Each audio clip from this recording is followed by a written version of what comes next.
It's Friday. And you know what? Yep, it's time to get up. Hey, there we go. Yep, we're talking wrestling in the green room here. Now, Mike McQuinlan's just calling out Anderson saying, hey, I saw you wrestling in North Korea. Who goes to North Korea? I know who goes to North Korea. John Anderson, one of the co-hosts here in the Morning Lab. Mornings in the Lab with Keith, C. Marty Fit, John Anderson, producer Christina Flint. And today we have the incomparable Mike McQuinlan joining us all the way from Lima. I think he's in Lima, Peru. The brand new look. McQuinlan's shaking. Get the old good haircut and glasses, and he looks different than what he's got on the old profile there. So Mike's going to join us here today. We are going to talk about From Fear to Fit, how fitness can help you become a more confident speaker. You know, it's just the old shoulders out, confidence, lift some weights, get up there. So we're going to talk about that today here in the lab. Of course, the accountability check-in coming in at around the 15-minute mark. C. Marty Fit Tip coming at the bottom of the hour. And a lot of great the creator spotlight coming in at the top of the 55-minute mark. And I was just going to catch up on a bunch of topics here today. So let's bring in the boys. John's been battling bears all night. So we're going to go hear about that and see how his internet connection is here this morning. Let me get some music on here for you guys. There we go. Marty, Johnny. What's up, boys? What's up, brother? How are you? What's up, man? You know, man, feeling great this morning, man. I could tell you got some energy here today, brother. No, I think it was my, I worked on my IT bands yesterday, so I'm feeling good. Oh. Got some tension out of my body. Oh, so you're touching. You know, I had Dr. Lynn Anderson on the show a few months back, Marty, before I met you on Live in the Lab. And she talked about ways for men to relieve tension. But that's not what we're talking about here this morning. We're talking about touching our toes. That's not what I was talking about at all. And I had a feeling you were going to go that way, and I proved myself right with Keith every time. You're like, oh, Bilous, you're not going to go there with me right now. Hey, Christina, get him. Let's bring producer Tina into the lab as well. We got John Anderson here too. Hey, so get him, Christina. Don't bring me into this, Marty. It's not just men. All people can relieve tension like that, folks. Yes. Hey, there is a such thing as post-nut clarity, Christina Flynn. Here he goes. Thing. No, I'm telling you. There's a thing. You're right. Mansplaining post-nut clarity to me right now. Is that what's happening? I'm just saying that I was talking to Dr. Lynn Anderson. We got to get her on the show, Christina Flynn. She might be a great morning show guest, like the Dr. Ruth back days. But she was on Live in the Lab. Hey, Live in the Lab 1 year anniversary tomorrow, by the way. She was on the show months back talking, John Anderson, about how men make better decisions after the nut is empty. That's what she said. After. That's it. Hey, John. I mean, it makes sense. It does make sense. How long does it take to fill up? Well, it just depends on the individual. You got to unload that weapon, man. Once you empty the clip, you feel better. How long does it take to fill up? Yes, that's because I mean, that clarity doesn't seem to last all that long for y'all. So, is it quick? Is it a quick turnaround? Well, you know, sometimes it's quick, sometimes takes a little longer. You know, the tank fills up. You got to get rid of the tank. But apparently, science says, Flynn, science tells us that men make much better decisions after there's clarity in our lives. So, gentlemen, if you're starting your day today and you're confused and you're stressed out and you're stuck, I might invite you to go and empty the tank. Anderson, apparently it's pretty windy up there. Are you telling men to master their domain? Oh, that's exactly, yes. Master the domain, empty the tank, make big decisions. Life will be better for you. You know what, Keith? I've mastered getting you going and getting you on a rant and a tangent. I've mastered it. You've mastered it, brother. You're good. You're good at it. You're the perfect. You know what? I couldn't ask for a better co-host. we just got the rhythm going on. See, Marty Fit. I'm telling you. Literally, Marty. But let me jump in right there. Yeah. Please do. Well, here's the thing, Keith, Marty, Keith is going to do that goofy stuff whether you're pumping on him or not. That's just him being true. Him. So you can take the credit for it, but if you were gone one day, he'd still be doing this goofy stuff. I'd just be the one letting him go and do his thing without jumping all over him. That's true. I give you that. Hey, it's part of what we're trying to bring out here to the show. It's the Christina Flynn. It's the modern male. Oh, let's not go there right now, please. We have a show to do. We don't have time. Is that what Keith called it in your meeting or something? No, it's not. Oh my! I don't know what the hell he's gonna say, which means I need to. Let's keep going. Let's keep it rolling. Let's keep it rolling. So what I do want to say, as the old, exuberant host this morning, I really want to lean into what's happening down there on the last day, Marty, of this conversation with John Anderson. We're patiently been just hanging out with his awesome internet connection. Marty, before you were getting into the lab here, I know you're getting yourself sorted out here. Anderson apparently was addressing the bear on the deck in the middle of the night last night, Marty. Whoa, what? No. I was addressing the bear at 6 p.m. It was completely light outside. It was so windy. Even the animals are all mixed up. This dude just shows up right on the deck. It's 6 o'clock in the afternoon. I had to chase this guy away. It wasn't even dark outside. Unbelievable. Oh, wow. Yeah. Interesting. John's ready to go. John's just, I'm ready to go home. John, we're ready for you to Let me tell you, this son of a bitch was big too. When he got down off when he went from standing up to on his fours and ran away, his back was probably up to my chest. He was a monster. That's crazy, man. Totally crazy. Good morning, Jimson. Yeah. Good to have you here this morning. You're on Mornings in the Lab. I invite you to subscribe to our channel, Mornings in the Lab. Like it, comment on it, share it with your friends and so forth. And Goody 708, you dropped your blunt. I think it's in my pocket, actually. Every now and then I find a few little busted up blunts in the pocket, so I'll go check mine later and I'll pull it up there for you. So thanks for joining into the show. I invite you to like it, share it, comment, just do what you got to do. Invite us into your world, but more importantly, I'm glad you're hanging out here this morning. So do we have anybody on the horizontal streams here this morning? Has Enzo showed up? Is Enzo ill there, Marty? Has he been mad because I've been so focused on the vertical that I haven't and maybe Enzo got to come over to the vertical feed and hang out with me. I don't know what's going on. I'm gonna reach out to him. Yeah, is he sleeping? Like, Enzo, you're not supposed to be sleeping, man. You're supposed to be hanging out with us, dude. I'm gonna be honest. I hope he is getting some sleep. The kid's 17. He needs some sleep, man. You are correct. Yes, this is absolutely right. This is absolutely. So back to Johnny. So Johnny, the 6 o'clock, the bear was on the deck. You told the bear to get the hell out of there. And then, did you get a chance to get some rest last night as you arrived up for this morning, or did the bear come bug you all night, or what happened over there? Well, now that you mentioned that, it worked out because I pretty much have to scare a bear away every day. And the fact that I scared this one away before I went to sleep, he didn't come back, or no bear came back in the middle of the night, which was pretty cool. But I got to give you, this son of a bitch was a little ruly. It probably took 2-3 minutes of me yelling at him and throwing rocks at him to get far enough away that I was comfortable. Oh, geez. I'd pay to see that. Yes, so would I, actually. I would pay to see Anderson yell at a bear. For sure. Yeah. That's good content there, I'm thinking. I got to tell you, just from the standpoint of from the standpoint of being a man and yelling, "Get out of here!" and watching a bear go away, it feels pretty damn good. I'll give you that. Hey, you're hanging out with Keith, C. Marty Fit, John Anderson, and of course, producer Christina Flynn here, getting the day started. We got a show today talking about how to become an awesome presenter through using fitness. Fitness, as you know, lifting weights, taking care of our human is the core principle here in the lab here. And we, honest to God, believe you take care of yourself first. You're going to, everything else is going to take care of yourself after that. And today we're going to talk about how to become an awesome, confident speaker by being fit and keeping yourself all together. Hey, Marty, I know, and Johnny, I know you guys like to, especially Marty, I know you like to roast Instagram stuff, Marty.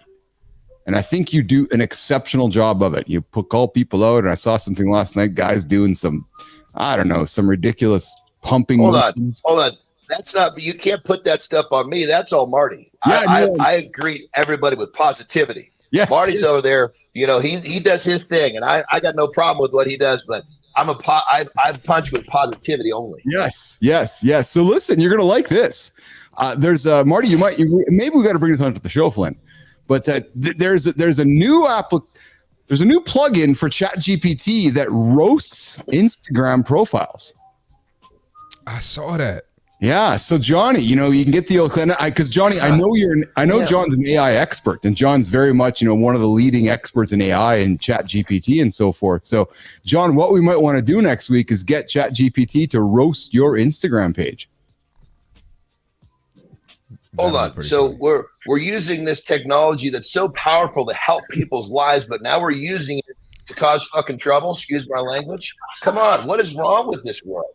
Jesus Christ. That's it. Yeah, no positivity coming out of that one. But no, so apparently, Marty, I've seen this, that you put your own profile in there, and it gives you comments on your Instagram aesthetic, on how we could have some fun with that potentially. There's one for Twitter too. Oh, we could do it across a couple. Yeah. There you go. Good morning. Good to have you here this morning. Good morning. Good morning. Good time. Good. You got too many goods going on. I just get a little bit confused here when it comes down to that. And hey, Christina, we got Matt Freed hanging out this morning. Good morning, Matt. Good to have you here. What's up, Matt? Hope you're feeling better. I think we got Freed joining us in the lab next week. And I don't think Freed's hung out with Anderson yet, has he? Not yet. That'll be good. Matt We've had Freed on twice, but he hasn't been on with John yet. Yeah, so John's gonna hang out with Matt next week. Johnny, Matt's also a trainer in New York City, deals with men. He hangs out with men like we do and takes care of them and helps them get themselves sorted out. So Matt's gonna hang out next week with us as well. Do we have here anybody else on the horizontal stream? What's going on with you, Flynn, this morning? How are you today, Christina? I'm rocking and rolling, trying to get my kids to school, trying to prep for a wedding in Sudbury this weekend, Sudbury, Ontario. Shout out. You did mention. So yeah, just doing boring domestic shit, to be honest. Yeah. I'm going to a wedding too this weekend, Tina, as we know. Looking forward to that. Mm-hmm. Yes. Speaker on, good morning. Good to have you here this morning in the lab. What is this? This is a live morning show for men. So if you are a man who wants to help get your shot together, you're going to hang out with us here this morning. Bruh, that's it. That's where we're here. I'm Keith Bilous. That's Marty Fitt. That's John Anderson. And over there is Mike McQuinlan. He's going to join us here in about 3 minutes because we are going to do the accountability check. And Tina, were you saying something? No, I was just giving a peace sign to Speed Room Com 2. Speed Room Con 2. Awesome. All right, so listen, guys, let's keep the show going here. We are going to but you're a 1-year-old. Oh, awesome, Speedcon. We love having 1-year-olds in the lab. You must be a prodigy because you are here typing and talking and communicating. Teach my children how you can do that, Speedcon. So thanks for hanging out with us here in the morning in the lab. We love having 1-year-olds here on the show. So, all right, Marty, it's time for you to do your stretch. Johnny, it's time for you to go do your stretch and go touch your toes while I bring in this part of the show. And I'm going to go put Tina's going to go in the green room. Jimmy's going to bring it up on the horizontals, and we're going to do this.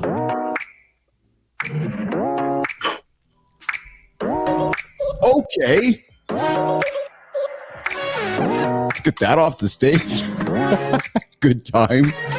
Yes, good time. Yeah, clown. Okay. Accountability check-in. Before we bring in Mike McQuinlan into the lab here this morning. All right. This is one for you guys to hang on to. Here we go. Real men, we cry. That's right. A grown-ass man is not afraid to put some emotion into his eyes, not afraid to cry, not afraid to admit pain, or not afraid to speak about his failures, or too proud to show his vulnerabilities. Confidence does not mean unbreakable, because we all know pain, anger, disappointment. We've all felt inadequate, but the truth? Admitting you're not okay doesn't make you weak. You know what it does? It makes you honest. Sharing those struggles you have, I have those same struggles. It doesn't make you less of a man. As a matter of fact, it makes you human. You heard me right. It doesn't make you less of a man. It makes you more of a human. Because real confidence, I'm telling you, nation, real confidence is owning your story. We talked about stories yesterday with producer Christina Flynn, the story that you carry. So I invite you to look in the mirror, look at that confidence that you have, own it. Own your story and all those scars that go with it. And the strongest people are the ones who don't pretend to be.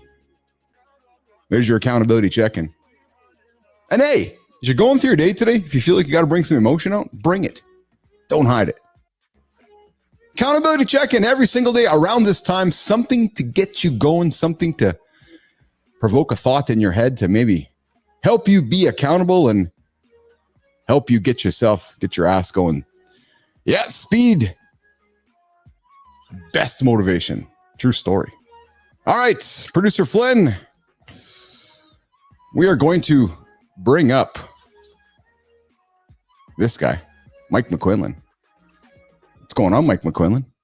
What's going on, Mike McQuinlan? Oh, you're on mute, Mike. There he is.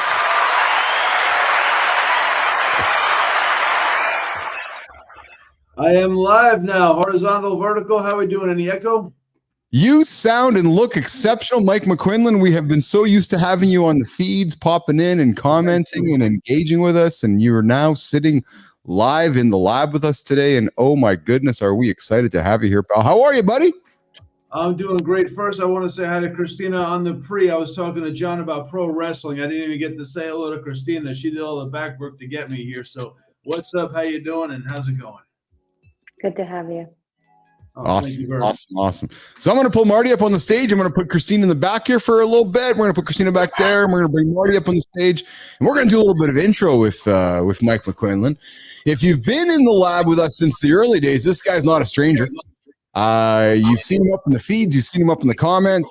We've talked a lot about the business side, and we talk about the intersection of being a business and moving business and athletics together. So today, myself, John, and rock star Mike McQuinlan are going to talk about how developing and maintaining a regular fitness practice can actually translate in success to hard business skills like public speaking.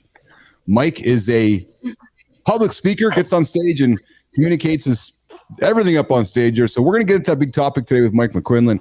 But Mike, you're joining us from Lima again today, are you? Yes, I am. Lima, Peru. I'm sitting by a space heater. I haven't turned it on yet, but it's just in case. It's kind of chilly here. It's winter time. You from New York? That shouldn't be an issue for you. It's a different kind of cold, man. I lived in Alaska for 3 years. It's a different kind of cold. Numbers can't quantify. I understand. Dude, Mike, how cold is it actually, though? Come on. If I give you a number, you're going to say, that's cold? Come on. You're a Canadian. You're going to say, that's nothing. I don't want to make this a weather report. I'm just saying this. In Lima, if it gets below 60, it's freezing. Above 80, it's boiling. You cannot put it on a numbers chart. It's what it is, man. So, I mean, if you say 58 degrees, oh, poor Mike, it's a different kind of 58. I got to visit. I'm not begging for sympathy. I'm just telling you. It's how it is. I'm by a space heater. It's off right now because I like to keep it fresh. There you go. Turn the heater on, I fall asleep. Hey, Jimmy, can you confirm we can hear Mike on the vertical feed here? It's yeah, I see we got a technical issue there. So Young, I see your comments here. Good time. I can hear everyone, but Mike, we are going to get that sorted out here. Jimmy, what do we got here? Yeah, Jimmy checking into that for us. Awesome. Speed room con alien language. Yes, hang tight, speed room. We're gonna get that sorted out here. Mike, I'm just gonna pull you off for a quick second here. Well, Mike, get that sorted out here. Mike's joining us from Lima. Yes, I do. I hear that feedback as well here. So we're gonna just keep Mike there in the back room for a few moments. Marty, how is your? Oh, I got an echo there too. You hear that? Or is that just me? That might be from Mike. Oh, I'm going to do this here. I'm going to pull Mike off the stage. See if Mike gets some headphones. There we go. Yeah, Mike, if you can get some headphones, that'll be helpful, man. We definitely need you to have some headphones. That's an absolute help here. Speed Room Con, thanks for hanging out with us. Subscribe to the channel, man. Come back and see us on Monday. We go here live Monday to Friday, 8 o'clock Eastern time. Always talking business, fitness, athletics, good conversations, and a lot of fun along the way here. So Mike's just getting himself sorted out. We're going to bring him back in the lab. Hey, Marty, how was your stretch this morning? You did a good stretch, you said, eh? Oh, yeah. So I stretch. I get to the gym early before my clients. I stretch there. Yeah. And I come back here, stretch while you do accountability, and then I'll stretch after my lift. Nice. Oh, Hey, yeah. Anderson, while Mike's getting himself sorted out, did you get to the gym yesterday, Mike, or Johnny, or what did you do yesterday? And you're on mute, John. What did you get done yesterday, pal? Let me get it unmuted. Yes, I went to the gym, had a killer workout. I spent a little time poking around in South Lake Tahoe, which is always nice. Nice. So but it's been windy up here, man. I'm telling you. So I'm ready to go back to my primary house in California, where it's going to not be so damn windy, and I'm done with these bears too. I've had enough. It was fun the first couple days, but now it's like, come on. Oh man, bears, eh? There you go. Hey, go ahead. Go ahead, Marty. We got Mike back in the I was about to say, John, you live in San Diego, right? I listed I'm in San Diego, but I'm actually I'm about a couple hours away. I don't reveal exactly where my primary home is. Oh no, it's I was just going to ask, how long is that drive from? I'm on a private lake with about 55 homes, gated community, unincorporated, which means that it doesn't even belong to a city. It's its own little entity. It's not a city. How long does it take me to get from here to there? About 6 hours. Not bad. Gotcha. So I can get from my primary house to here, my cabin in Tahoe in 6 hours, and I can get to my house, my vacation house in Mexico in 6 hours. So 6 hours either way, I'm going to a new spot. Oh yeah. Yeah. Mike, I think you got yourself muted there, Mike. So I'm going to bring you up here. Just want to make sure you got yourself unmuted. You got some, Mike, you good? Can we hear you? Nope. We got you muted there, Mike. And how about now? I'm unmuted. Am I good? Yeah, awesome, pal. Thank you so much. All righty. Good times jumping in here with you. Yes, that is awesome. We're going to get to know Mike McQuinlan. So Mike was on a few weeks ago or a couple months ago back on the show in some of the early days with Mornings in the Lab, and he's a regular guest, always tuning in, hanging out, offering comments from the peanut gallery. Hey, Mike, just curiously, you've been tuning into the show for a little while. You like the direction we're headed, pal? I do like it. I like it better now that I'm on it. No, it's cool, man. I sometimes if I sleep in, I blame it on you. I didn't want to listen to the lab this morning. That's why I slept in. It's all their fault. It's good times, man. Like I said last time, start off your day with something positive, interact with people. One time, I didn't mean this as a joke. I meant it as something serious. I said it's lonely at the top. It's lonelier at the laptop. And I said it because I mean it, man. This is a lonely life we lead as solopreneurs. Yes. And just to hang and share good ideas and put our best stuff out there. It's the best of both. It's social, but we still get the exposure we need to promote our businesses. You're absolutely right, pal. You're absolutely right. Hello, Joker from Ireland. Glad to have you here today.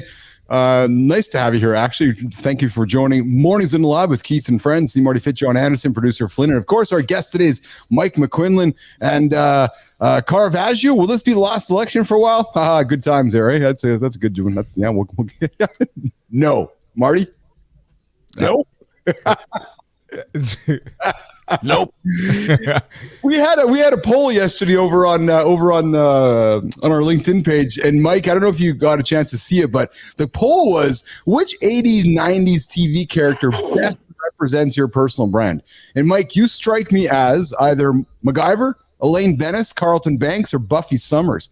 Who do you relate to the most, pal? Out of that list, I'm going to say MacGyver, but I'll tell you who the real answer is, if I may. Yes, tell us. Somebody said this, it was brilliant, not TV, but movies. Somebody said, this is in my Toastmasters club, the word of the day was nexus, and he said that I am the nexus of every character in the Breakfast Club. Really? Yeah, you're using Breakfast Club references right now. Jeez, you're making John breakfast.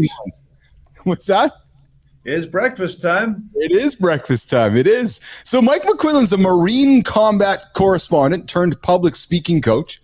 Mike knows how to command that attention, deliver with impact. He specializes in the fitness, helping trainers and coaches not only talk, but also truly connect with their audience. He's got over 20 years of experience from installing gym equipment, Johnny. Maybe he installed some gym equipment in your gym there, John, to training top-tier fitness professionals. Mike's seen and done it all. He's the creator of the Fit Presenter method, because slideshows are for the mediocre, and Mike McQuillan is beyond mediocre. He's actually more than extraordinary. He's currently based in Lima, Peru, but we don't hold that against him. And his journey is as global as is his impact. He's bringing a unique blend of fitness, discipline, and world-class speaking to every conversation. I'm excited about this because public speaking is something that a lot of people get so nervous about. Yet we spend our whole life communicating, but the moment that you say, okay, go get on stage or talk, or as Marty and I joke, or even John and I joke, get behind the microphone and camera live, people just freeze up. So I'm really eager to get into the conversation today about how doing what we do in the gym, that confidence we build in the gym, how that translates to getting on stage and having a great conversation. Mike, did I do a good job introducing you? What did I miss? That was incredible. Now it's my life's mission to live up to what you just said about me. That is incredible. Hey, we didn't talk last time too much about the Marine combat correspondent stuff. I'm a little bit curious about that, Quinlan. Tell us about the Marine combat correspondent you did. Well, sure. When you join the Marines, you just go in, and whether you're a butcher, a baker, a candlestick maker, you're a Marine first. So every Marine is trained as a rifleman, as an infantryman first, but then you get to specialize. I tell you, it's one of the great privileges of my life to be accepted into the journalism program. That's at Fort Meade, Maryland. Yeah. The defense That's about 30 minutes from me. Yeah, exactly. DINFOS. You want to know something ironic is that Fort Meade is home of two major establishments there. One, the Defense Information School, where the military trains as journalists. And also, see, Marty, what's the other big attraction at Fort Meade? Is the NSA? The NSA, the National Security Agency. Hey, so Keith, don't sleep on me, Keith. There you go. Johnny. Come on, man. Look, I'm more than a trainer, man. Marty is much smarter than he looks. Whoa. Yeah, we did a sound effect for that. That's Christina, get your boy. Going to work. Marty's actually a secret agent for the NSA. He just hangs out here every morning, then he gets in his car, his truck. He does some crazy ass videos, goes judges a bunch of people on Instagram, and then drives over to the NSA and puts his bat suit on and quietly does his job. Eh, Marty? Yeah, you're just the agent. Hey, Mike, you said something I don't think I knew about. So, because I'm just the old Canadian guy here on the show. Do you mean when you join the Marines? True story here. Not. I'm being very serious here. When you join the Marines, every Marine has to learn how to be a gunner, an infantryman, like an actual soldier first before you do something else. Is that true, Mike? Is that how it works? Absolutely. It's 3 months on Paris Island. Yes, sir. Left face, right face, form for chow. The whole Marine Corps experience. Everybody's trained the same. You don't have a little thing on you that says, I'm an administrator, I'm a supply clerk, I'm a machine gunner. So everybody's trained on how to you qualify on the M16 first before you start thinking about what kind of specialty you're going to get.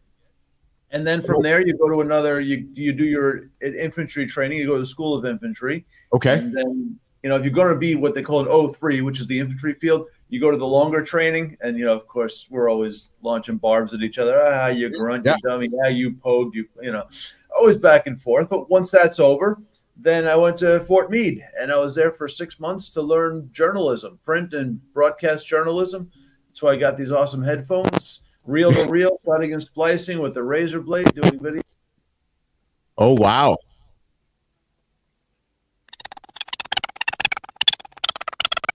Oh, I think we're having some issues with Mike's audio here. Yeah, a little bit. Hey, Mike, so have you ever been in theater, Mike? Oh. We got some audio. Mike, I'm gonna get you to refresh your browser there, pal. I'll take Mike off screen there for a quick second here. You're hanging out with Keith. So we're gonna get to the C Marty Fit Tip while Mike refreshes his browser here. An awesome morning with the internet here this morning with Keith Bilous, C Marty Fit, John Anderson. Mornings in the lab with producer Christina Flynn and producer Jimmy hanging out with us today as well. So Marty, let's do this. Let's go to the fit check-in, and then we'll bring Mike back on and keep the conversation going here. Yes, Mike, you do that, and I'm going to do this.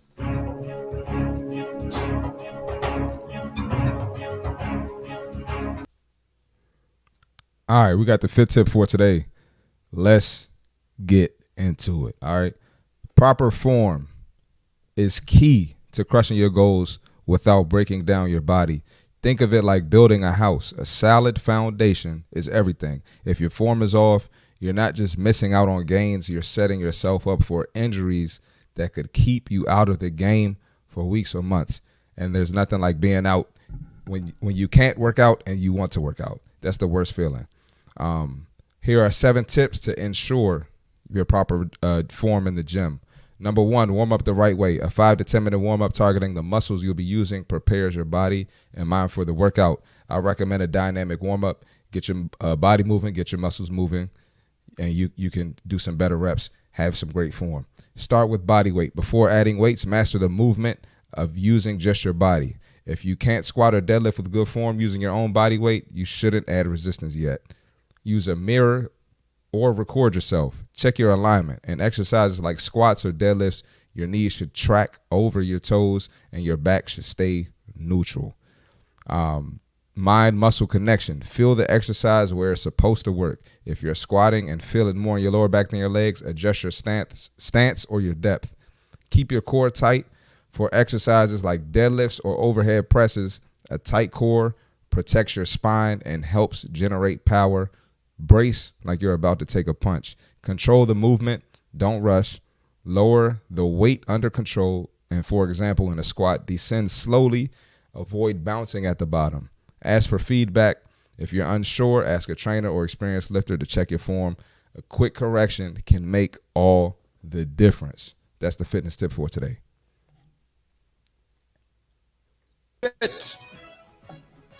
Christopher Martin, more than a trainer. Perhaps the most handsome guy on the panel here today. Hey, Christina, I've used that a few times, but I haven't leaned into it. So thank you for the reminder.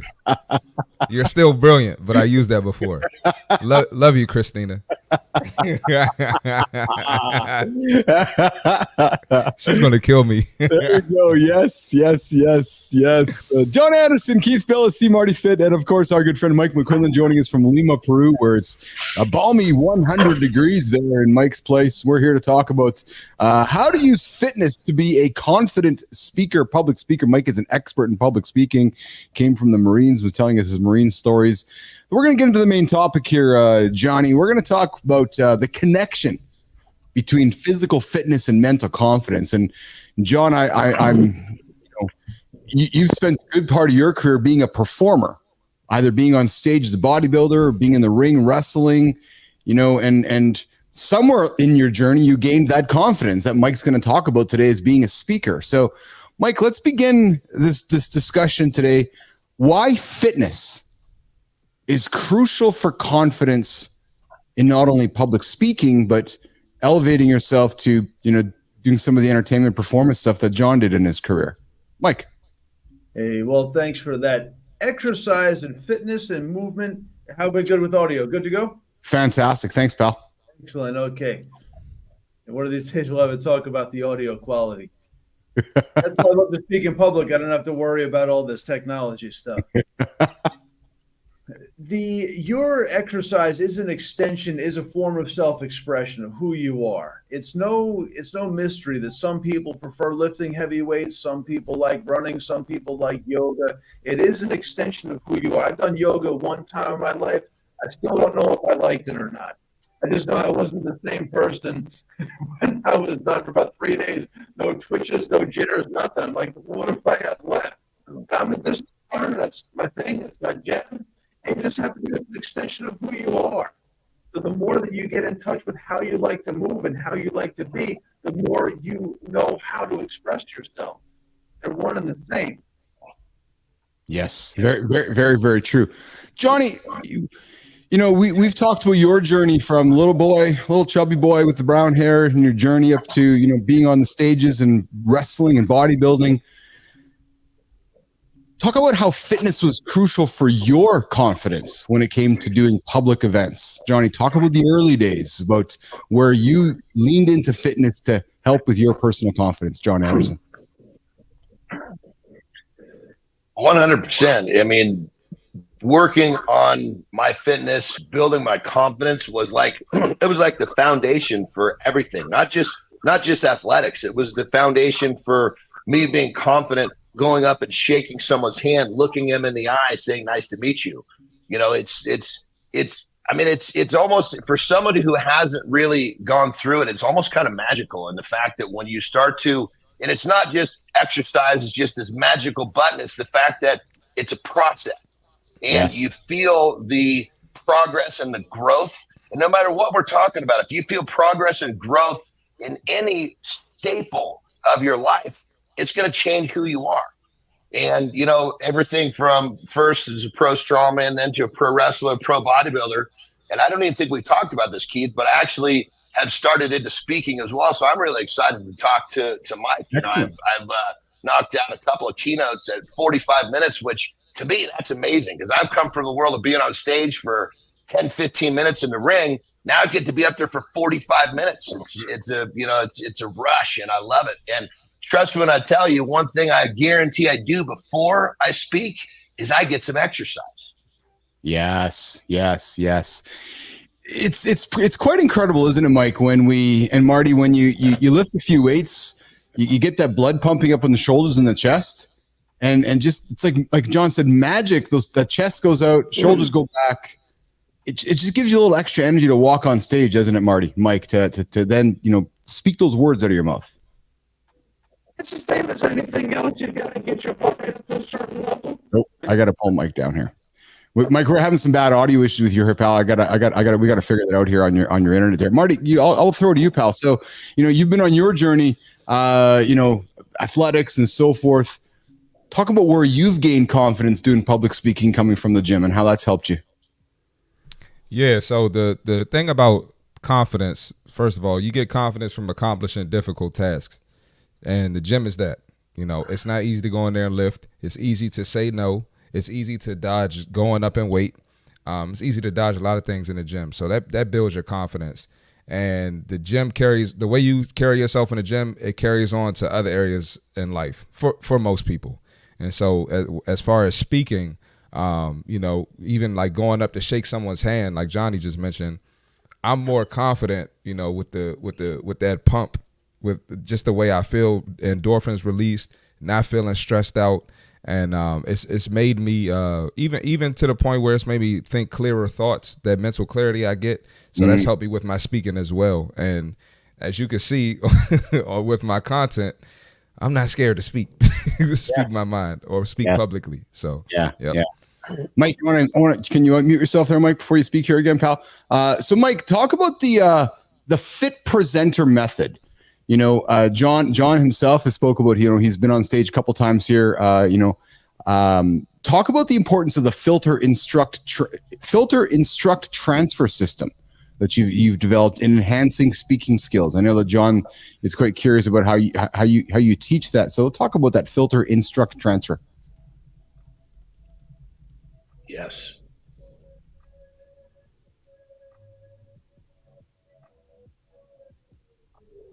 I can't hear you, Mike. He's on mute. Yeah, Mike, you're on mute. There you go. No, Mike, you're muted on the vertical mic.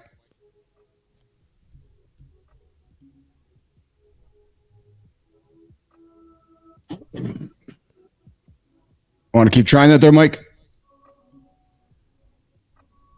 No, I got nothing. I got nothing there. So it's okay. Cool. I'm going to pull Mike off for a second here. So listen, we're going to keep the chat going on here, guys. While Mike's getting that sorted out here.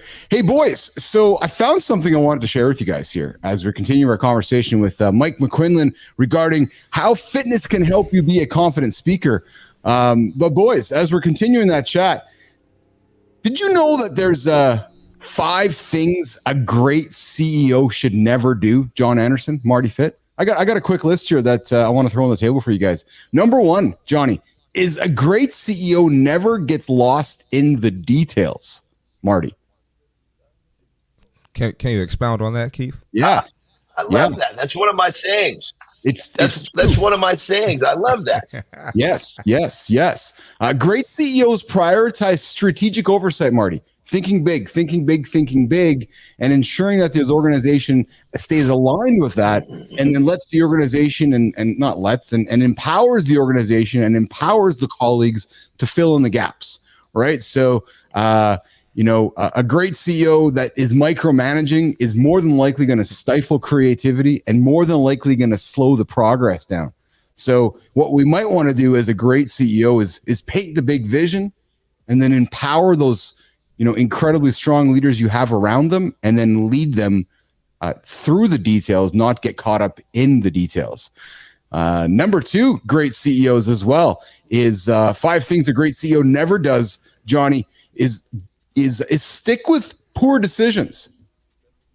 And here's something that I think a lot of entrepreneur CEOs often struggle with, guys, is not making a decision. So I'll offer this. No one is infallible, not even the most experienced CEOs. Johnny, what sets great CEOs apart is their ability to recognize when a decision isn't yielding the desired results. Rather than stubbornly sticking to it, they have the humility to admit that it's not working and the courage to change course. And great CEOs. Yes, I love that. It's right. It's quick to make a choice and quick to cut loose if it's not doing the job. 100%. Yes. Yeah. I'll just kind of refer to a business situation that I observe, in the business world. But, I talk often on the show about Peloton, the business company Peloton, the fitness company, and they've been going through their business struggles. They had a CEO last year came in, and you know what I admired about him? He said, we're going to do this, do this. None of it worked. But you know what? He at least made the decisions to try. It didn't work. He doesn't have a job anymore. But the point is, boys, he made the decisions. And that to me is the key point, because often it's too easy not to make the decision and just live inside of mediocrity. Number 3, Marty, compromise integrity. Great CEOs know that trust is crucial, and they can't compromise the integrity along the way. So, having CEOs that foster a culture of loyalty and dedication, driving success, and building along the lines in the solid ground of integrity and trust. And then I think you and OGG told me an integrity story one time when I was with you all. Yes. That's what it's about, right? It's and I saw a post yesterday from our good friend Alana Sparrow, Marty, and it takes a long time to build integrity and trust, and within seconds it can be wiped out with something that can wipe all that out. So losing composure under pressure. The mark of a great CEO is their ability to remain calm and composed in the face of adversity. John, like yourself with the bear yesterday, right? When challenges arise, you didn't let your emotions drive the decision. Instead, you approached the bear objectively. You made a rational decision, and you moved on with it, right? It's easy to lose composure, but a great CEO will 100%. And here is the saying that I have that fits this perfectly. I love it. Some of this stuff is like, these are some of my own little mantras that I live by. Yeah. So we cannot control what happens around us, but we have 100% control of how we react and how we behave to what happens around us. And that's exactly what you're talking about. Absolutely. And then number five, that's that 5 things a great CEO never does is the 5th one is become overly dependent on the approval of others. Great CEOs, great leaders understand that they cannot please everyone, and they do not let the need for approval dictate their actions. They're confident in their vision for the company and are willing to make decisions that are in the best interest of the organization, even if it means facing criticism. And an example I would give, through my experience of being a leader and being a CEO in situations is when it comes to making the tough ones, especially when it comes to making the tough ones with employees and colleagues, gentlemen, is having the courage to make the decision for the 400 employees that are working for you, instead of for the one that you might have to make the decision about.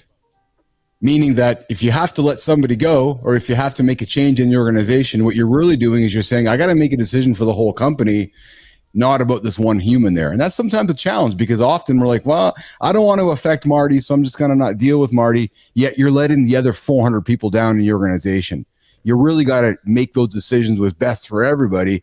And that's really, my recommendation on five of those tips of being a great CEO. So, and Cam's back on the show, which is awesome. I love having Cam here on the show. Good to have you here, giving up your comments. And Real Deal Prime is here today. Hey, Real Deal, I saw your comments yesterday. I know you had a good lift. I think you banged out shoulders today, but yesterday. So good to have you here as well. Good time. And we are going to check Mike's audio here and his microphone here in a second. We are here talking about how fitness can help you become a confident speaker here.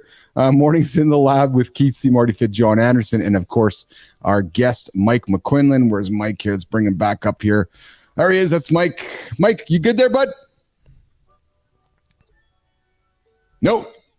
Let's get your audio up on the vertical, pal. Nope. He might have to go into settings and change. All right. Because if he, yeah. You go ahead there, Marty. You can explain it to him. I got to say real quick, I understand Mike's pain. I get it, Mike. If you can hear me, I understand your pain. When I started this thing was way over my head too. So don't sweat it, brother. That's all good. It's all good. It's all good. Let's continue our conversation about how to be a confident speaker by using fitness to move you in that right direction. So, Marty, let's lean into creating a balanced routine. Fitness meets public speaking. So designing a fitness plan that supports those speaking goals. Marty, you said, or Johnny, both of you guys, what would you advise somebody who's about to get on stage later on in the day? What would be some simple tips you'd say, hey, before you get up there, if you're struggling with your confidence, if you're struggling with your anxiety, what might you suggest they do before they get on stage? John, I'll start with you because of the delay. You said yourself you've done a couple big speaking engagements, 45 minutes apiece. Did you do anything yourself before you got on stage, Johnny? Would you do a lift? Did you go to the gym? What did you do to get that blood in your vessels and get your confidence rolling? Well, there's two parts to this answer. So the first part is before I was getting ready to go, all I did was just move. And I basically broke a light sweat, changed my physiology. My brain chemicals were firing. I was focused. I was ready. But I think from my perspective, what gives me the confidence to speak, especially now in a keynote setting where it's 45 minutes, is it's not just what I did before I went on. It's the fact that I don't miss. I've been doing this for decades. And when people look at me up there speaking, they say, okay, this guy clearly has a formula for success based upon, the consistency and the repetition. So it's more than just what you do to get up there. It's living a life that people look at and go, okay, I need to listen to what this guy has to say because he's doing some shit that I've been unable to do. Yes. Yeah, that's exceptional. Mike, you there, pal? Let's hear you, buddy. Nope. You're still muted there on the vertical. Not sure why that is. And Cam, you missed the start of the show there, Cam. To answer your question, there's a certain science around having clarity after a situation. So yes, before you go on stage, creating clarity might assist yourself with going on stage and enjoying the experience here. Christina, I'm going to pull you up in here as well. We pull Mike down here. Tina, have you weaved fitness into your life before you get on stage for public speaking situations? I know, Christina, you've done public speaking. You've been on stage doing, engagements like this. What do you do before you get on stage, Christina? Do you bang out a bunch of push-ups, sit-ups, or you're like, I got to figure it out, breathing techniques? What do you do, Christina? Yeah, I lean towards the breathing techniques because I tend to amp up very, very high. So if I continue to amp on the push-ups or trying to run around, that's going to bring my adrenaline too high and it's going to make my voice a little bit shaky. So for me, I'm already at that state of really high energy. I want to try to bring things down. And it can be as simple, honest to God, as taking 3 box breaths. Or 3 really deep in, 1 more up, and then really deep out. Doing that to just let your brain know, because it's scared, it doesn't feel safe. You're about to put yourself out there. It feels risky. Just let your brain know you're safe. Nobody knows this topic as well as you do. You've worked really hard to be here. Now go share the value you have to bring with the audience. I like that you're saying that, and I can see John nodding, because John, I think what John's nodding about is that we talk often about how cortisol and excitement compete, right, John? And what you're hearing Christina say is that the cortisol and the excitement are battling each other, and Christina's choosing to lean into the excitement to let the cortisol, the illogical cortisol, go away. Isn't that what she's saying? Isn't that, Johnny? Yeah, 100%. You based upon, your mental position, you're going to get a different chemical. And so she's talking about getting into that really, really, serene, focused place. Obviously, and she's talking about exercising would get her too amped up. She's actually kind of going the other way, but ultimately creating the clarity you need to perform, it's different for everybody. Yeah. And Christina, I like that you were talking about how you get into your own head, because there's a lot of illogic happening, isn't there, Christina? Because that cortisol is telling you that you're going to suck, that you don't know what you're talking about, and that you're going to be really horrible and you're going to fail, and all that anxiety starts ramping up. You need to catch yourself and go, wait a minute, there's no logic in those emotions right now, isn't it, Tina? No, and just knowing what's guiding all that illogical stuff in your brain. It's simply the feeling of safety, and that's just evolution. Our bodies are wired to make sure that we're putting ourselves in positions of safety, and we haven't quite been able to figure out how we can make our brains and make our bodies feel safe, even where we know we're okay. So start with that, establish safety, and realize that voice is simply just your body and your brain trying to warn you. You just got to reassure it. Yes. Mike, we got you there, pal? I see you're muted on the vertical, though, bud.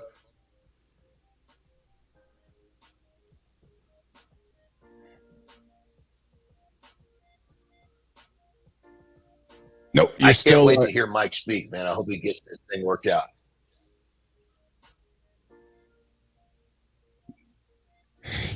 So you know what the funny thing is we actually have a Japanese anime going on with Mike McQuinlan, because he's speaking, Johnny, and we don't know what he's saying, but I think there's a few words that are coming out there that might be a little bit colorful, is what I'm suspecting is happening.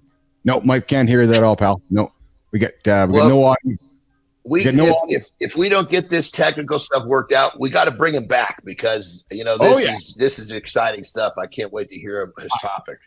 I could absolutely guarantee you we're going to bring McQuinlan back for sure. We got Real Deal coming in here. Be the expert when you're best for the job. Just do the thing. Yes, absolutely. This is Real Deal. Look at this. Speaking coach on mute. Lip reading expert here. Coming up in the lab, lip reading with Mike McQuinlan. How to present when you have no audio.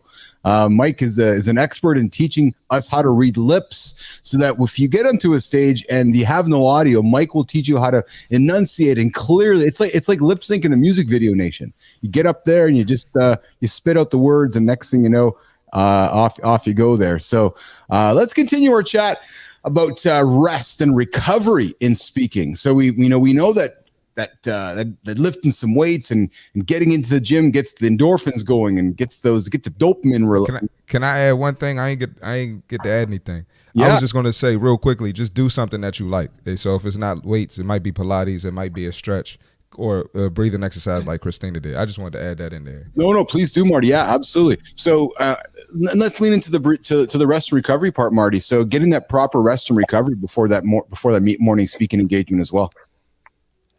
I mean, definitely get sleep, get your 8 hours, or, 6 to 8, or whatever works for you. Some people do more than that. I would say definitely do that. I just mentioned stretching. So if you like to stretch, if you want to roll out, do some yoga, whatever's going to make you feel good and feel energized and give you the mental clarity, lean into that. Yes. Tina, comments from you? I think for me, so I've done this a little bit, so I know now what I need after the fact. I know that I'm not going to be able to accomplish anything before I talk. That day, before the 11 o'clock, the 1 o'clock, I can't focus on anything. Do not plan anything. This is me. I also know that because all those chemicals are rushing, my body is sensing unsafety. It's nervous. I know that once I get off stage, I then crash. So I can't plan anything after the fact. Typically, I don't plan anything for the rest of the day if I can help it. But certainly if I do plan something, it's got to be something that's more active. I can't be strategizing and brainstorming. So going out there and doing this each time is going to teach you a little bit more about what you need. For me, I just need to call it a day because my cortisol and excitement they're battling so much that I don't have anything left afterwards. Just like that. Just like that. So you got to get it done. You're like, I got to get this thing done. Johnny, what were you going to say? I take a slightly different approach. So I definitely am all about, getting some sort of blood flow the day out. But when it comes to like aggressive resistance training, I'm going to take 1, possibly 2 days off because I want to make sure that my whole body, my central nervous system, my soul, my spirit, my emotions are completely healed and I am at my best to perform. No kidding, Johnny. So before you're getting on stage and speaking, you're actually taking some time before that and just chilling out your whole state so you can be absolutely ready for that. I'll do exercise like blood flow stuff. Like I'll break a sweat, but I'm not lifting up any heavy shit because that's, one of my normal training rhythm is going to constantly be breaking down muscles, breaking down central nervous system. And I need all of that completely recovered so that I'm the best version of me. The blood flow is also for the best version of me. But ultimately, when it comes down to even when I was competing in strength and bodybuilding, there's always a period of time where you let your body, mind, and soul completely recover, so you're at your best when you're on stage. Yeah. I never would have considered that. Marty, you lean in here on that, pal. I was going to say I'm kind of the opposite. I like if I have to speak, I like staying in my normal routine as closely as possible as I can because I don't like to put too much emphasis on. That means you're not training hard enough, brother. If you got to train harder. Well, hold on. Well, I don't like to put as much. You got jokes. I don't like to put as much emphasis on the event because then I'll get nervous and overthink. That's just me. But everybody's different. So, but Marty, I'm actually leaning into this with you, pal, because 100%. Because I like to try to keep as much of my routine as well because I know how I feel after I get a good lift or go spend some time in the gym. I want to take that emotion from that moment and take it right onto stage and let that emotion continue. I got to be honest, John, I never considered it through your point of view, but I can see what you're saying in many ways because if I really enjoy getting my lifts in or spending time in the gym. I would only think that if I held back for a couple days and work towards getting on stage, I'm going to be amped up and jacked up and ready to rock and roll when I get up there. And then I can go and get that lift in. I think that's what you're saying, right? Is that hold that energy up and then let it out when you get on stage. Well, think of it from like this standpoint. Like when I train with weights, I'm intentionally breaking myself down. If I don't break myself down, I'm not doing my job. And if I break myself down continually up to the event, I'm not going to be recovered to be the best version of me because I haven't recovered. Now, in terms of routine, Marty, I completely agree. I like to stay in my routine, but I just do activities that don't break me down. Yeah, I see what you mean. Basically, promote healing and completely getting back to 100% of myself. Yeah. Marty? No, I agree with that. Now, I will say where I agree with Johnny is if it's a leg day and I kill myself on leg day, I wouldn't be able to present or speak or anything after that. If I stayed in my normal routine. So I can agree with you there. But if it's chest or shoulders or back, I'm feeling pumped. I'm hype. I'm ready to go. Well, yeah, because your shoulders are out, your chest is out, you're getting on stage, you're feeling like $1 million, hey, Marty? You're like, I can lift right now, right? So, oh yeah, definitely.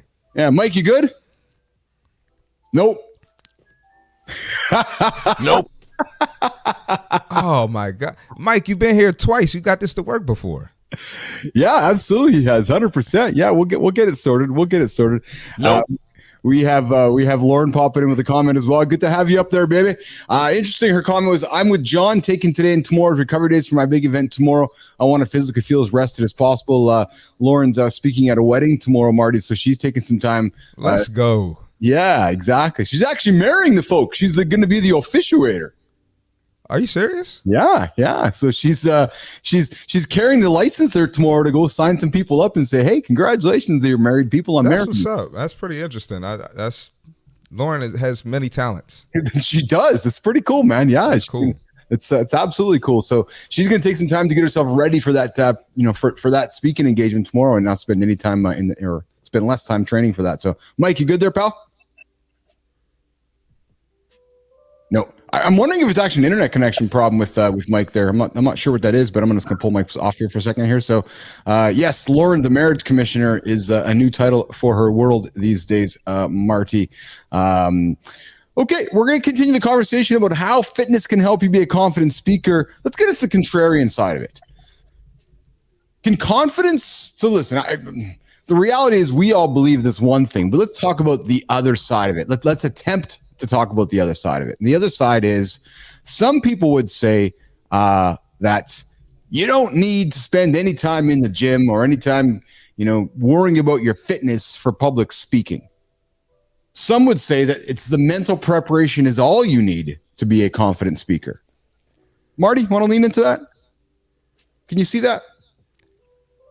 Personally, the mental preparation that's just not going to do it for me. I got to be there physically. I got to be feeling a certain way physically, and I'm sure there's some people who only need the mental preparation.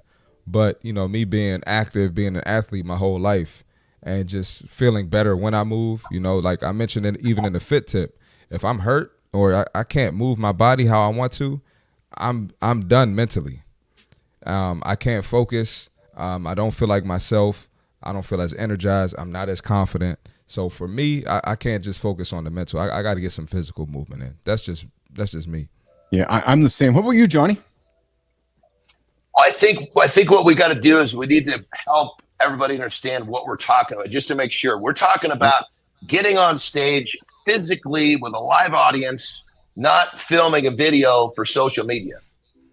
Filming a video for social media, that's not part of the equation. So let's really make sure we're defining public speaking. We're talking about getting your butt up on a stage live with a live audience. That's all this preparation is for that. It's not about turning the camera on yourself, doing a selfie video.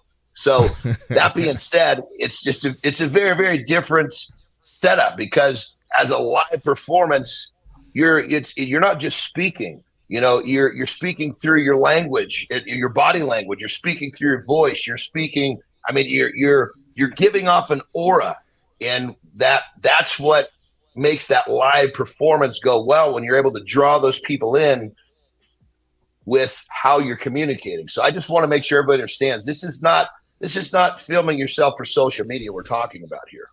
No, this is getting on stage and being a big boy, big girl, and having a big presentation, getting yourself organized for it along the way, right? So that's absolutely what we're leaning in here today. Let's lean into the idea of injury. So you got a big presentation, you're going into the gym before that presentation or the week building up to that, you get injured. Not a good thing. Marty, I know you're big injury. No, guy. And not it's not a good thing. So not only would that throw me off mentally, I don't know if you guys have seen, I do this when I speak. I move my hands a lot. I can't help it. I like to move. So, like if I have a shoulder injury or something, that's going to throw me off, because now I'm not even in my natural state of talking. I just like to be animated when I talk. So I would consider maybe canceling. Maybe John will call me soft, but I don't know. But that's just me. Well, hold on. Let's see. Let's define this as well. See, there's a difference between, are you hurt, which means you banged yourself up and it's a pain in the ass to move your arm because your shoulder hurts, or are you injured, which means you need to go get fixed. So if I was injured and I had to go get fixed, meaning a surgery, outside possibility I would cancel. I'd rather be up there on a cane than cancel. That's just me. But if you're hurt, hell, we're hurt all the time. If you're training and pushing yourself, you're always a little banged up. So I think, and that's another one to kind of really help people understand. There's a difference in terms of hurt or injured, and what's the line in the sand of do you continue or not? And I think that comes down to a personal preference. I think for me and who I am, If I'm injured and I'm like literally, say, a few days away from a surgery, me getting up on the stage, actually, that's part of who I am. I don't miss. I'm consistent no matter what. Unless somebody cut out my tongue, I can still talk. I'm going to get my job done. So John called me soft. Just a little bit, Marty. No. I didn't call. Hold on. I didn't call you. I didn't say a word. I didn't call you soft. I just talked about who I am. No, so the clarification was good. I was referring to injury, and I said consider. I didn't say for sure. So I'm kind of crazy too, John. You're not the only crazy one in here. Don't listen. Don't defend the only yourself. normal one I is didn't Christina. throw any turds here. Don't feel like you got to defend yourself. I didn't throw a turd. I was just talking about me. Well, no, I'm with you. I'm with you. Here. If we're classifying Christina as the only normal one here, Marty, we really have the circus on this show. You don't know me yet. You don't know me yet. Well, maybe from what I've seen, the most normal. Me, Keith, and John are for sure crazy, but maybe Christina will open up some more.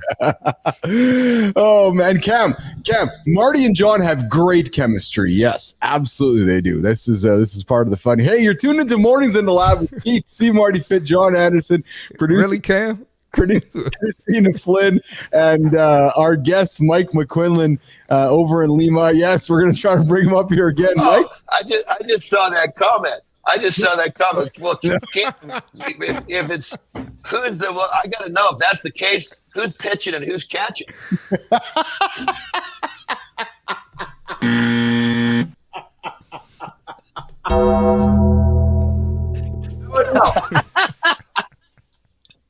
How about now? Oh my goodness. We got him. Oh. We got him. Let's go. Hold on.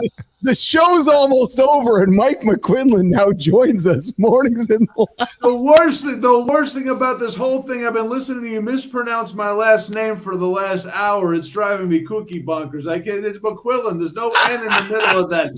McQuinlan. Yeah, so it's Mike McQuinlan, the new guy. Mike McQuillan. Thank you, Mike, for quitting. Yes, thank you. That's why I didn't want to hear anything. I'm going to unplug my headphones. Such a host. What a show host. Mike now I can't hear you. Payback. Mike McQuillan joining us here. Mornings in the Lab. Got his audio sorted out here, nation. We are all excited. Good time is he's celebrating. We're all celebrating here. So audio. Christina's like, oh my God, it worked. Plug in my headphones now. No, don't do anything, man. He can't hear us. He can't hear us, Keith. I know he can't hear us. He can't. And now I can hear you. Now I can't hear you. Okay. We're good. Let's Mike, go, baby. Let's go. Let's go. Just give me the signal of an am and a hole this full of no insults a bingo. Oh, man. A pencil ever since Prince turned himself into a symbol. Is this happening right now, Marty? I love it. Crazy. Just seeing everybody only wants to discuss me. This must mean I'm discussing me. I'm just my going God. up the first king of controversy. I am the worst thing since Elvis Presley. Mike McQuillan, talk about the importance of your presenter system. So you have the Fit Presenter method, which integrates fitness into speaker training. Tell us about the importance of the filter, instruct, transfer system in enhancing speaking skills. Mike McQuillan. Thank you very much, Keith Bilous, and I won't put an H in the middle of Bill House like I used to. We all have misconceptions about what we do. In the fitness world, there are more lies than truths, because that's how you differentiate yourself in fitness, is by lying to people.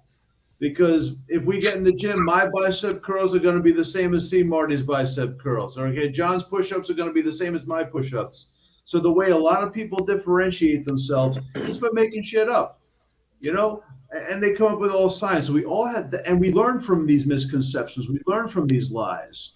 So instead of saying, well, I'm the only person who knows everything, and saying, well, I'm right and you're wrong, what you want to do is address the audience's misconceptions And you do that by acknowledging that you don't know everything either. And you start with a misconception that you've had about fitness. And I ask that question whenever I interview somebody for a job as a trainer. Tell me one misconception you've had about fitness and it's been cleared up through your experience.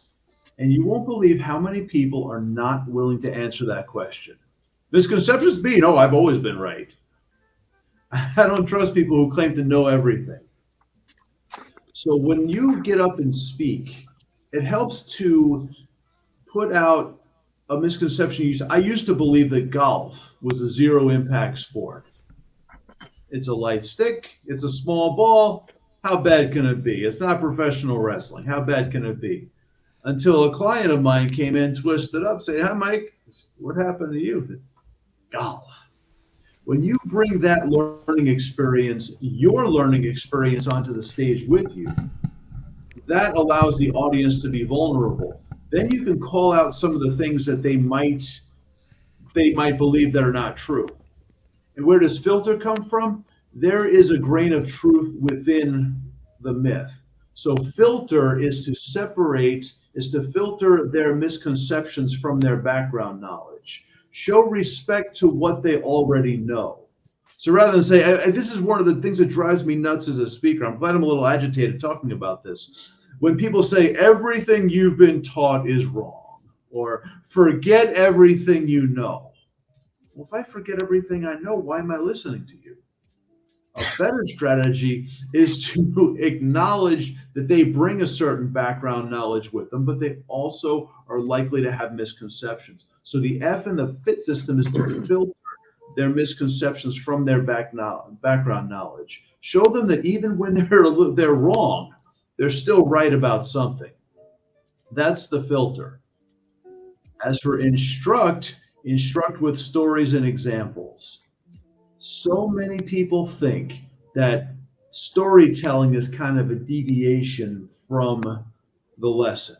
This story about our audio mix-ups this morning, this is a real story. Anytime you talk about podcasting, I'll tell you, we hyped up Mike McQuillan. I even went through the effort of saying his name the right way, and for an hour he was muted because he had his microphone issues.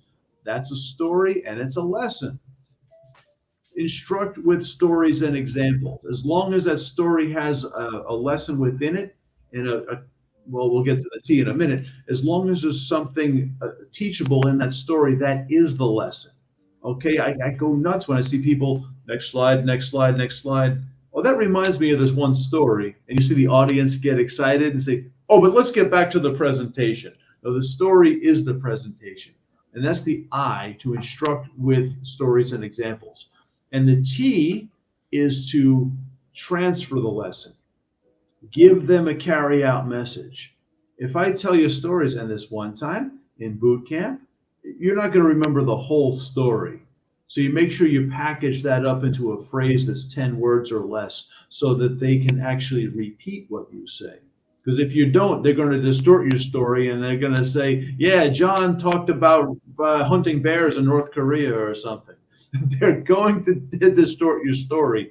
But if you package it up in a nice phrase, they can carry it out exactly as you tell them to. And then transfer. Did we lean into transfer, Mike? That's what it is. Transfer the lesson. In other words, turn it into, let them become the teacher. Yeah. So you want them to repeat and teach your examples and carry your story. And that transfer is to bottle everything up into a phrase of 10 words or less, so they can repeat it exactly as you tell them to. That's what transfer is. When they come in as the student and they leave as the teacher. That's the transfer. Mike McQuillan, name pronounced properly. Mornings in the Lab with Keith C. Marty Fitt and John Anderson. Thanks, Mike, for correcting me on that. Mike, so what you're saying is the story that one is getting on stage to present to the audience is instantly making you relatable to the audience. Don't skip the story. Lean into your story. Is that what you're saying, Mike? Absolutely, yes. And you want one story for every lesson. Make sure you have one story, one lesson, one carry-out message. If you need more than one story to get your point across, well, then the story isn't powerful enough. And if the story is powerful enough, you only need one story for each lesson. Yeah. Even though we've got 1,000 lessons in the gym, something going wrong, one story for every message. Interesting. Mike, do you subscribe to this theory of training before you get on stage, or do you subscribe to this theory of get your workout in, get your confidence built, then get on stage, or do you subscribe to a similar theory that John subscribes to, which is I got a big event coming up in 2 days. I'm going to focus my energy on that big event. My training is complete. The gym is not where I need to be right now. I need to be mentally getting ready for getting on stage to tell my story. Is that what point of view do you come from, Mike, with that? I would say people tend to over prepare. I don't know if most of my speaking is in the classroom. And I've had days when I'm in the classroom for 9 hours teaching English as a foreign language. So I don't really have that. That to me, I've been on stage for the 45-minute, for the hour keynote as well. And you don't want to over prepare. You really, if that's what it takes to keep you distracted, then I'm cool with it. Me, I'm a distance runner. I might be a little bit too subdued if I go for a long run. So it's a give or take. I don't have my only routine is just to get my shoulders going, my hips get a good rotation, get some flow. So it's definitely movement before I get on stage. But a full out gym routine before getting in there, I don't know, man. Those muscles start to cramp up and seize up. I had a kettlebell routine last night. I'm like, I don't know. I don't know if that's maybe more relaxed for this morning, or it's maybe more irritable. I don't know. Mike, would you be advising somebody to adjust fitness routines for different speaking situations? That's a good question. I would say that you don't want any too radical shift. You don't want to do anything brand new. Like if you've never done this routine, let's just say you're traveling and you're staying in a hotel that has a really nice gym. They've got some kettlebells and medicine balls. It's not just a treadmill and a sit-up board like most hotel gyms have. Let's say you stay at one of these gyms, that even the nicest hotels have the crappiest gyms. Let's just say you're doing a speaking gig, you're traveling, they put you up in a hotel and you got this incredible gym. You might have to fight temptation a little bit, not to go overboard with all the toys. You don't want to change too much before you speak. Yeah. Johnny, Marty, questions for Mike with this? Yeah, this is really good stuff. Thank you. I'm listening to you talk. What you saying a second ago?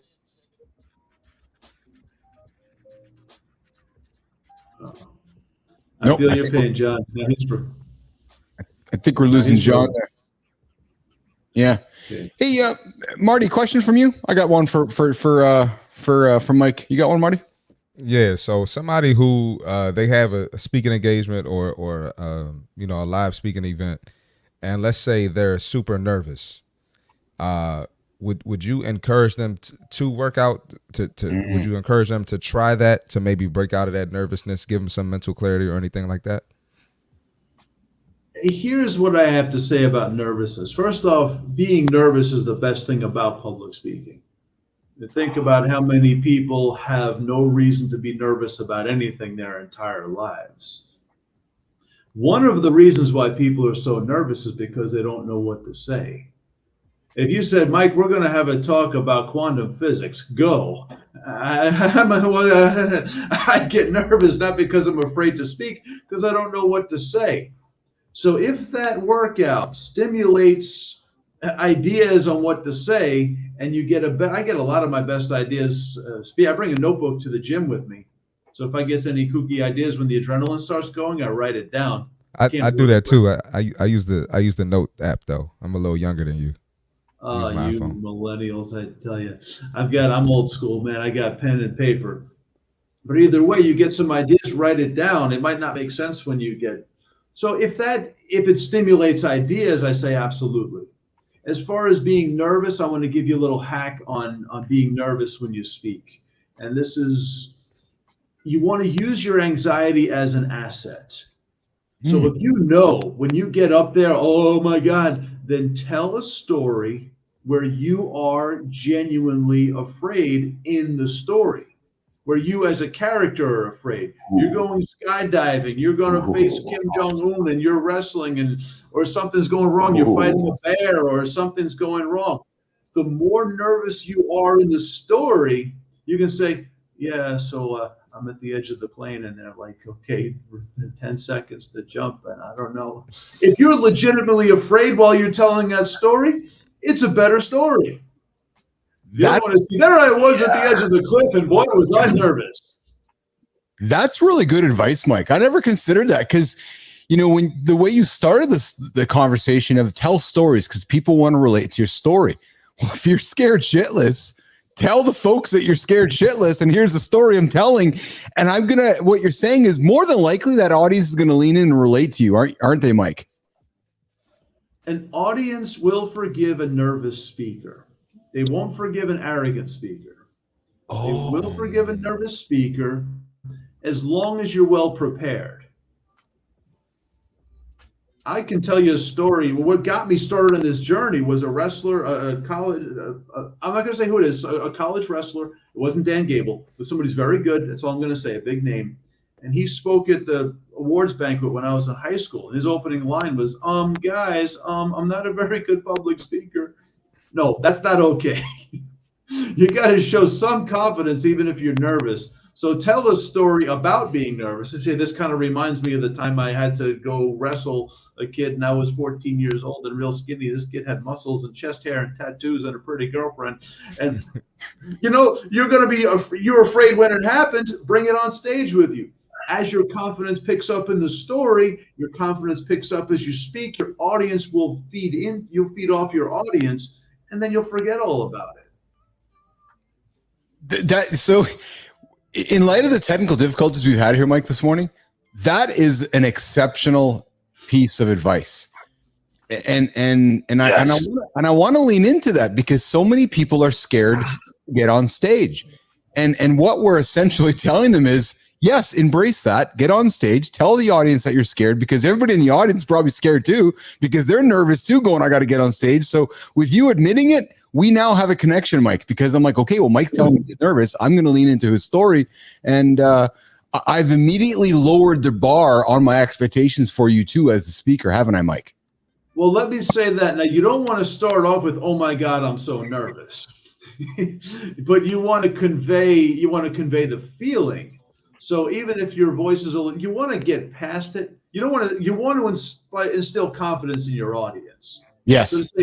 So say, oh my God, I'm so nervous. I don't know if I can do this. You don't want to do that. But that's crazy. Just the sound of your voice and just a little bit of tremble and just that way you feel, and your voice might not come across booming. That's enough to let the audience know. And you can kind of hint that, this kind of reminds me of a book that I read when a 15-year-old king was being coronated and everybody's, it's just something. I don't know, I came up with that one. But you don't have to say it, but just the feeling comes across, and that's good enough. Yeah. Good Time comes in with a comment here, and I can't imagine this situation, boys, but Good Time says, I had an old boss that froze up and had to leave the event. And Good Time says, I felt so bad for him. Man, I can't tell. Mike, you had those experiences before, Mike, where somebody's had to actually leave? I am on a mission. I am on a mission to shatter the false hierarchy that says business leaders are the best speakers. They are not. Okay? The idea that the management is better speakers. There's almost a premium that having no personality all of a sudden how makes you more dignified. And the manager, it happens all the time. Every job I've ever had, my status, my esteem went up just by getting up and speaking. It could be a minute. But when you get up and you show out and you stand and you show that confidence, your status will go up. Now, I'm sorry that the manager was afraid, but he should have called me and that problem wouldn't have happened. Mike, the contrarian side of all this, does somebody need to be a physical fitness person, go to the gym, take care of themselves to become a better speaker? Mike McQuillan, fit presenter. I know that's what you're selling, but let's talk about the opposite side of that. Talk about the contrarian side. Somebody saying, nah, I don't need that. I'm good.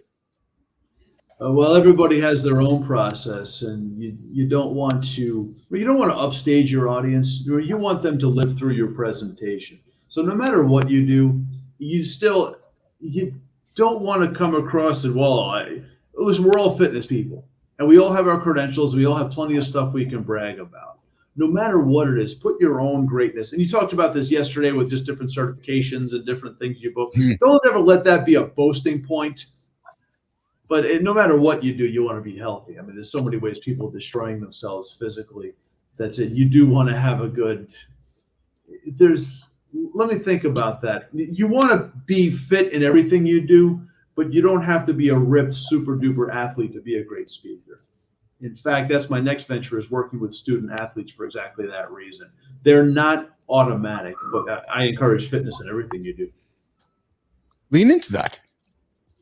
Well, the biggest killer is being sedentary. And when you're speaking, you have that gift of doing something professional where you're not sedentary. We're sitting now, but we're going to get up and do something after this. Probably did something before this. That's just, we love to do it. But getting up and speaking means you're not going to be sitting down. All this talk about pandemics and different things, there's no greater pandemic than the fact that we're all sitting on our asses and calling it work. And the fact that you are up and moving and doing stuff puts you in a position so much better than anybody else. So lean into that and be physical throughout your day. Yeah. We're hanging out with Mike McQuillan, proper pronunciation, not Mike McQuinlan and not Keith Bilous. We're past it, man. I don't take it personally. The same thing happened yesterday. So that's good though, because but that's how I learn. I learned by saying the name a couple times, and now it's and I see Marty nodding because that's how I learn, right? So I'm the same way. Right. So actually this is all, I'm being selfish right now. This is how I'm learning. So I'm like, okay, Mike McQuillan, I'm good now. Right. So love the sound of my name. Marty. When me and Keith talk about you in meetings, we say McQuinlan. Yeah, absolutely. Yes. We've repeated it to each other so many times. Yeah, we've repeated it so many times that we don't even look at the spelling. So thank you for that. 100%. So now I know. Mike McQuillan joining us here, the fit presenter. We're talking about how to use fitness strategies to be a confident speaker. We're working towards wrapping up the show here. John Anderson, some closing comments, questions from you before I wrap it up with some closing comments. Johnny. I just think, hearing Mike talk and that's just that tip that he gave about taking your anxiety and putting that into your presentation, that is priceless. Yes. He's taken, anxiety is looked at as something that you're trying to avoid. He's saying embrace it, use it. I mean, if anybody is having an issue with public speaking, this right here should just be opening that gateway and allowing you to take that first step. So Mike, good stuff. And the audience, if you didn't hear him say that, go back and watch that section because that was powerful shit. Yeah. John, it relates a lot to what you talk about, which is, embracing the darkness or walking towards what you don't hate or walking towards failure, because that anxiety in your head is, I'm failing right now. I'm getting on stage and I'm sucking. And what Mike is saying, tell the audience that.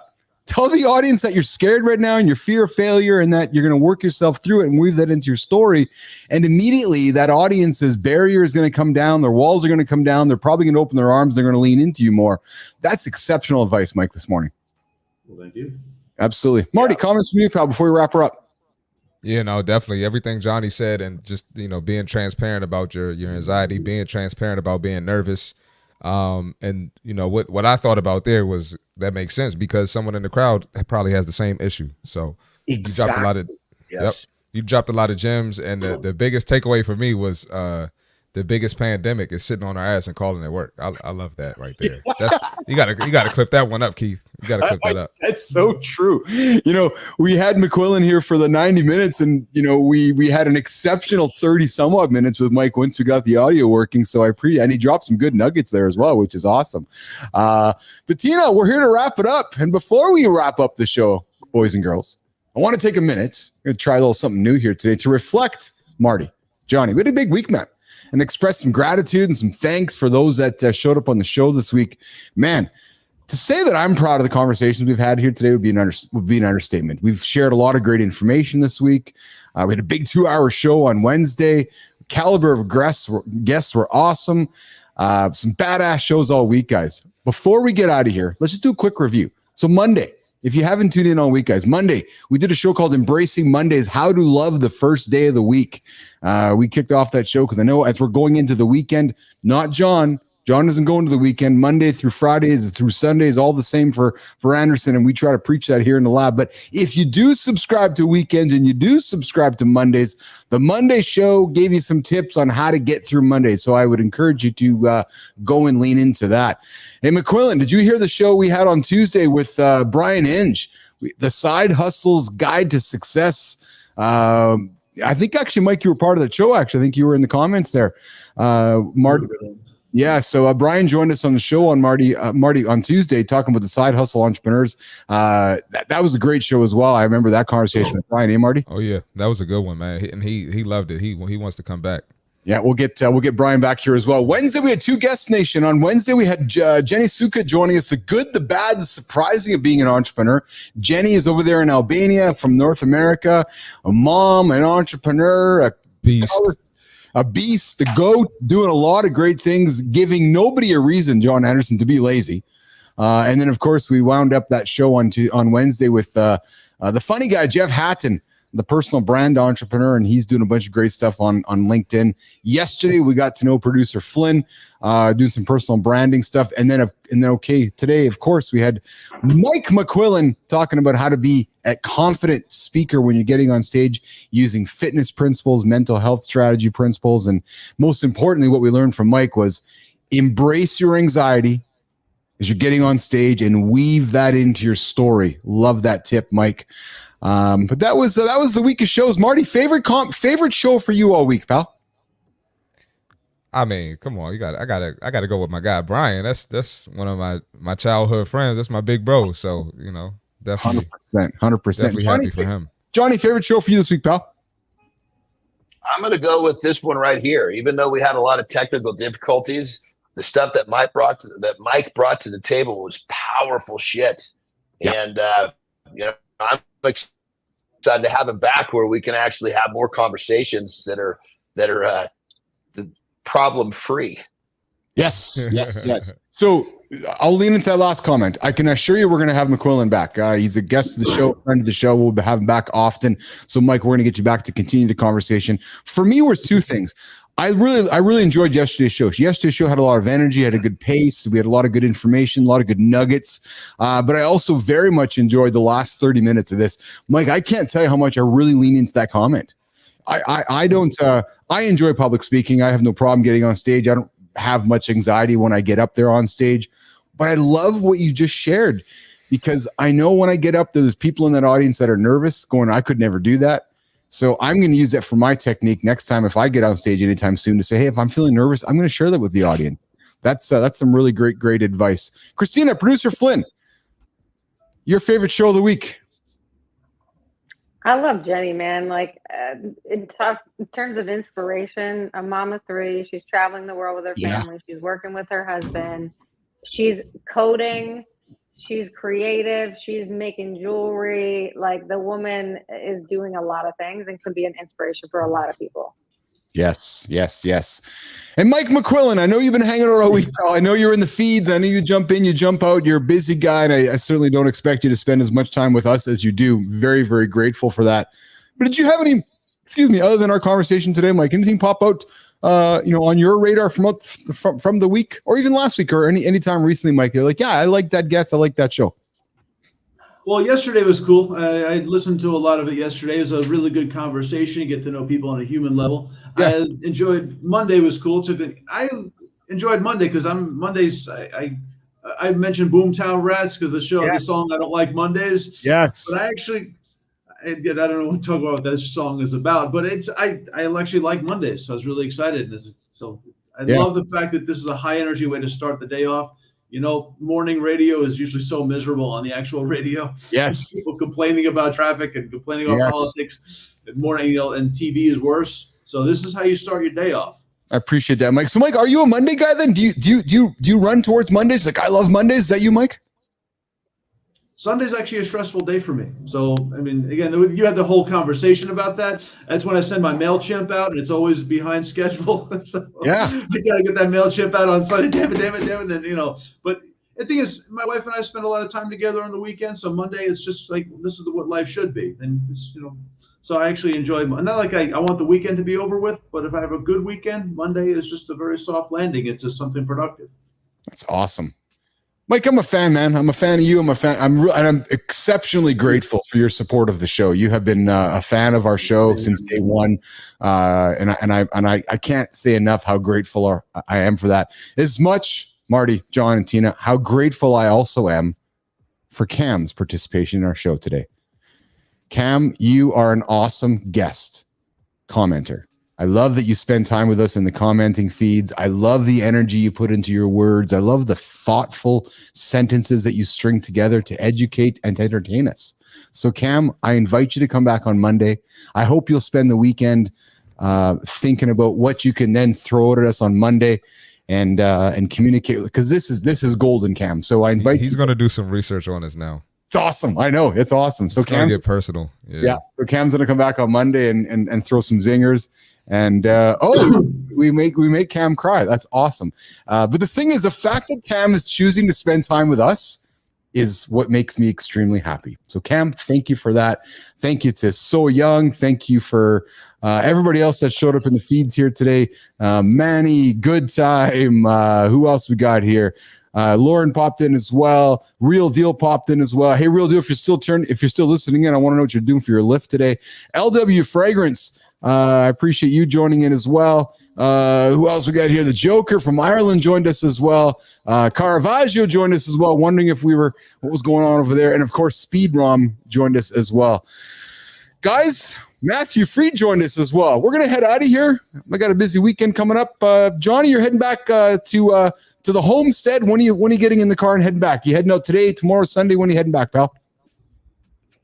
Sunday morning, I'm heading back. So Monday, I'll be in my normal position where I can get in the mix without this 3-second delay.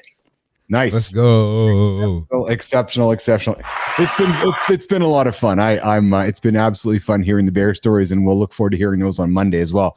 Marty, what do you got going on for the weekend, buddy? Honestly, I don't know. I got a stretch appointment, and that's about it. That's Nice. all I got right now. Oh, podcast tonight. Tune in. Good. Tune in to See Marty Fit Podcast, one of the most entertaining fitness podcasts you will find on YouTube. Go find See Marty and go tune into that. You'll have some laughter, and go bring your liquid death and hang out with Marty there in his lab, and he'll There we go. He'll give you a cheers on the show there. So, and Tina, you're off to Sudbury. When are you heading out there, kid? Today, tomorrow, Sunday? When are you heading out?